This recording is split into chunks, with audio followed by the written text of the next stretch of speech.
ನೋಡಿ, ಪಾಕಿಸ್ತಾನದ ಮಿನಿಸ್ಟರ್ ಹೇಳ್ತಾ ಇದ್ದನ್ನ ತಾವು ಕೇಳಿಸ್ಕೊಂಡ್ರಿ. ಮುಂದಿನ 24ರಿಂದ 36 ಗಂಟೆಯಲ್ಲಿ ಭಾರತದವರು ನಮ್ಮನ್ನು ಹೊಡಿತಾರೆ ಅಂತ ಗ್ಯಾರಂಟಿಯಾಗಿ ಹೇಳ್ತಾ ಇದ್ದಾನ ಆತ. ಎಷ್ಟು ನಂಬಿಕೆ ವಿಶ್ವಾಸ ಇದೆ ನೋಡಿ. ಇನ್ನ ಮುಂದುವರೆದ ಭಾಗವಾಗಿ ಭಾರತವನ್ನ ಧರ್ಮಛತ್ರ ಅಂತ ಅನ್ಕೊಂಡವರಿಗೆ ಶಾಕ್ ಎದುರಾಗಿದೆ. ಪಾಕಿಗಳನ್ನ ಹುಡುಕಿ ಹೆಕ್ಕಿ ತೆಗಿತಾ ಇದೆ ಕೇಂದ್ರ ಸರ್ಕಾರ. ದೇಶದಲ್ಲಿ ಒಬ್ಬ ಪಾಕಿಸ್ತಾನಿಯೂ ಕೂಡ ಉಳಿಯುವಂತಿಲ್ಲ. ಎಲ್ಲೆಲ್ಲಿ ಬೀಡು ಬಿಟ್ಟಿದ್ದೀರೋ ಕೂಡಲೇ ಜಾಗ ಖಾಲಿ ಮಾಡಬೇಕು. ಅಟಾರಿ ಗಡಿಯಲ್ಲಿ 1616 ಪಾಕಿಸ್ತಾನಿಗಳು ತಮ್ಮ ದೇಶಕ್ಕೆ ವಾಪಸ್ ಹೋಗಿದ್ದಾರೆ. ಒಂದೇ ದಿನ 100 ಜನರನ್ನ ಆಚೆ ಕಳಿಸಿದ್ದಾರೆ ಅಟಾರಿ ಬಾರ್ಡರ್ ಮೂಲಕ. 1616 ಪಾಕಿಸ್ತಾನಿಗಳನ್ನ ತಮ್ಮ ದೇಶಕ್ಕೆ ಬಿಟ್ಟು ಬಂದ್ರು.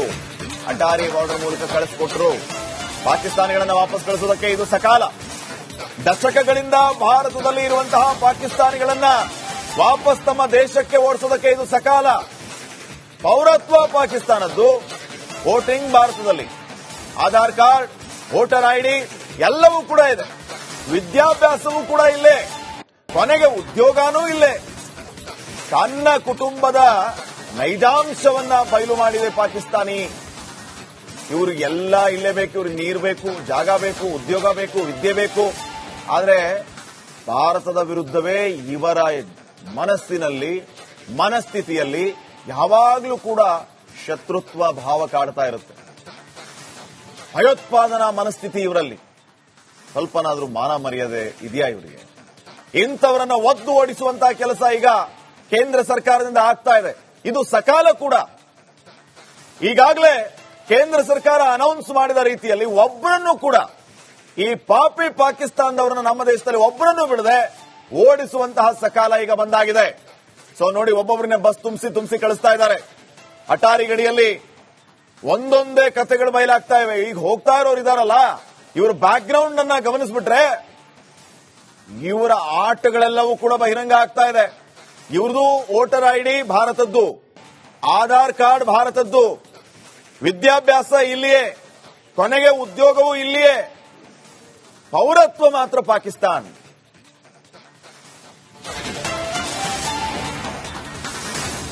2008ರಲ್ಲಿ ನಾವು ಪಾಕಿಸ್ತಾನದಿಂದ ಬಂದ್ವಿ. ಆಗ ಕಾಶ್ಮೀರಕ್ಕೆ ರಾಜ್ಯದ ಸ್ಥಾನಮಾನವೂ ಕೂಡ ಇಲ್ಲ.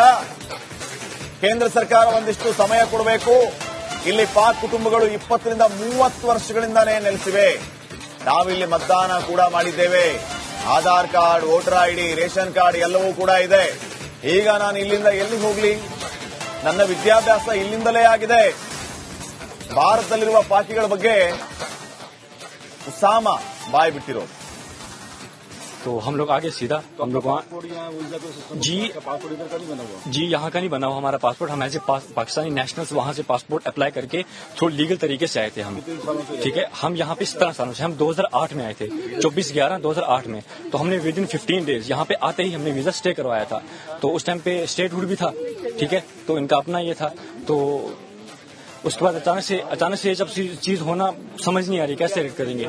कुछ टाइम की मोहलत दे दें, कुछ हल निकालें, कुछ टाइम की मोहलत दे दें. अब जो फैमिलीज यहाँ पे पिछले 20-30 सालों से रह रही हैं, हमने वोट भी कास्ट किया, हमारे हर एक डॉक्यूमेंट्स यहाँ के बने, आधार कार्ड है, इलेक्शन कार्ड है, राशन कार्ड है, हमारा डोमिसाइल है मेरी यहाँ की, बाकी सारे डॉक्यूमेंट्स मेरे बने. अब मैं यहाँ से कहाँ जाऊंगा? मेरा 10th भी यहाँ से हुआ है, 12th भी मेरा यहाँ से हुआ है, मेरा बैचलर चल रहा है अभी. ನೋಡಿ, ಪಾಕಿಸ್ತಾನದ ಮಿನಿಸ್ಟರ್ ಹೇಳ್ತಾ ಇದ್ದನ್ನ ತಾವು ಕೇಳಿಸ್ಕೊಂಡ್ರಿ. ಮುಂದಿನ 24ರಿಂದ 36 ಗಂಟೆಯಲ್ಲಿ ಭಾರತದವರು ನಮ್ಮನ್ನು ಹೊಡಿತಾರೆ ಅಂತ ಗ್ಯಾರಂಟಿಯಾಗಿ ಹೇಳ್ತಾ ಇದ್ದಾನ ಆತ. ಎಷ್ಟು ನಂಬಿಕೆ ವಿಶ್ವಾಸ ಇದೆ ನೋಡಿ.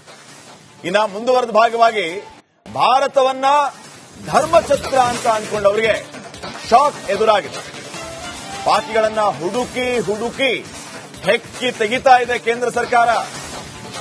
ದೇಶದಲ್ಲಿ ಒಬ್ಬ ಪಾಕಿಸ್ತಾನಿಯೂ ಕೂಡ ಉಳಿಯುವಂತಿಲ್ಲ. ಎಲ್ಲೆಲ್ಲಿ ಬೀಡು ಬಿಟ್ಟಿದ್ದೀರೋ ಕೂಡಲೇ ಜಾಗ ಖಾಲಿ ಮಾಡಬೇಕು. ಅಟಾರಿ ಗಡಿಯಲ್ಲಿ 1616 ಪಾಕಿಸ್ತಾನಿಗಳು ತಮ್ಮ ದೇಶಕ್ಕೆ ವಾಪಸ್ ಹೋಗಿದ್ದಾರೆ. ಒಂದೇ ದಿನ 100 ಜನರನ್ನ ಆಚೆ ಕಳಿಸಿದ್ದಾರೆ ಅಟಾರಿ ಬಾರ್ಡರ್ ಮೂಲಕ. 1616 ಪಾಕಿಸ್ತಾನಿಗಳನ್ನ ತಮ್ಮ ದೇಶಕ್ಕೆ ಬಿಟ್ಟು ಬಂದ್ರು. ಅಟಾರಿ ಬಾರ್ಡರ್ ಮೂಲಕ ಕಳಿಸಿಕೊಟ್ರು. ಪಾಕಿಸ್ತಾನಿಗಳನ್ನ ವಾಪಸ್ ಕಳಿಸುವುದಕ್ಕೆ ಇದು ಸಕಾಲ.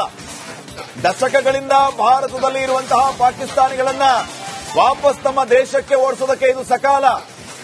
ಪೌರತ್ವ ಪಾಕಿಸ್ತಾನದ್ದು, ವೋಟಿಂಗ್ ಭಾರತದಲ್ಲಿ, ಆಧಾರ್ ಕಾರ್ಡ್, ವೋಟರ್ ಐಡಿ ಎಲ್ಲವೂ ಕೂಡ ಇದೆ, ವಿದ್ಯಾಭ್ಯಾಸವೂ ಕೂಡ ಇಲ್ಲೇ, ಕೊನೆಗೆ ಉದ್ಯೋಗನೂ ಇಲ್ಲೇ. ತನ್ನ ಕುಟುಂಬದ ನೈಜಾಂಶವನ್ನ ಬಯಲು ಮಾಡಿದೆ ಪಾಕಿಸ್ತಾನಿ. ಇವ್ರಿಗೆಲ್ಲ ಇಲ್ಲೇ ಬೇಕು, ಇವ್ರಿಗೆ ನೀರು ಬೇಕು, ಜಾಗ ಬೇಕು, ಉದ್ಯೋಗ ಬೇಕು, ವಿದ್ಯೆ ಬೇಕು.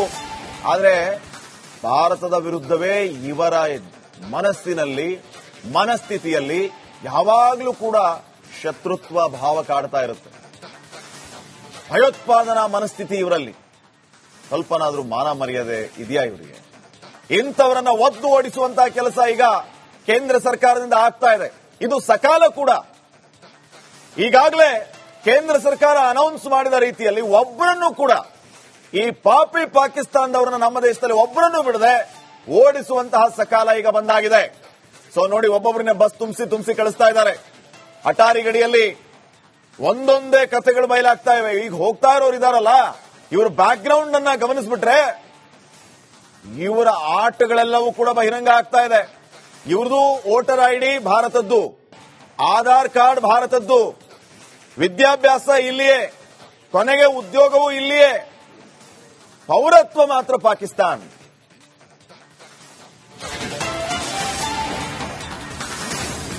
ಎರಡ್ 2008ರಲ್ಲಿ ನಾವು ಪಾಕಿಸ್ತಾನದಿಂದ ಬಂದ್ವಿ. ಆಗ ಕಾಶ್ಮೀರಕ್ಕೆ ರಾಜ್ಯದ ಸ್ಥಾನಮಾನವೂ ಕೂಡ ಇಲ್ಲ. ಕೇಂದ್ರ ಸರ್ಕಾರ ಒಂದಿಷ್ಟು ಸಮಯ ಕೊಡಬೇಕು. ಇಲ್ಲಿ ಪಾಕ್ ಕುಟುಂಬಗಳು 20ರಿಂದ 30 ವರ್ಷಗಳಿಂದಾನೇ ನೆಲೆಸಿವೆ. ನಾವಿಲ್ಲಿ ಮತದಾನ ಕೂಡ ಮಾಡಿದ್ದೇವೆ. Aadhaar card, voter ID, ration card ಎಲ್ಲವೂ ಕೂಡ ಇದೆ. ಈಗ ನಾನು ಇಲ್ಲಿಂದ ಎಲ್ಲಿ ಹೋಗ್ಲಿ? ನನ್ನ ವಿದ್ಯಾಭ್ಯಾಸ ಇಲ್ಲಿಂದಲೇ ಆಗಿದೆ. ಭಾರತದಲ್ಲಿರುವ ಪಾಕಿಗಳ ಬಗ್ಗೆ ಉಸಾಮ ಬಾಯ್ ಬಿಟ್ಟಿರೋದು. तो हम लोग आगे सीधा हम लोग वहाँ जी यहाँ का नहीं बना हुआ हमारा पासपोर्ट. हम ऐसे पाकिस्तानी नेशनल्स वहाँ से पासपोर्ट अप्लाई करके थोड़ा लीगल तरीके से आए थे हम. ठीक है, हम यहाँ पे 17 सालों से, हम 2008 में आए थे, 24/11/2008 में. तो हमने विद इन 15 डेज यहाँ पे आते ही हमने वीजा स्टे करवाया था. तो उस टाइम पे स्टेटहुड भी था. ठीक है, तो इनका अपना ये था. तो उसके बाद अचानक से जब चीज होना समझ नहीं आ रही कैसे करेंगे.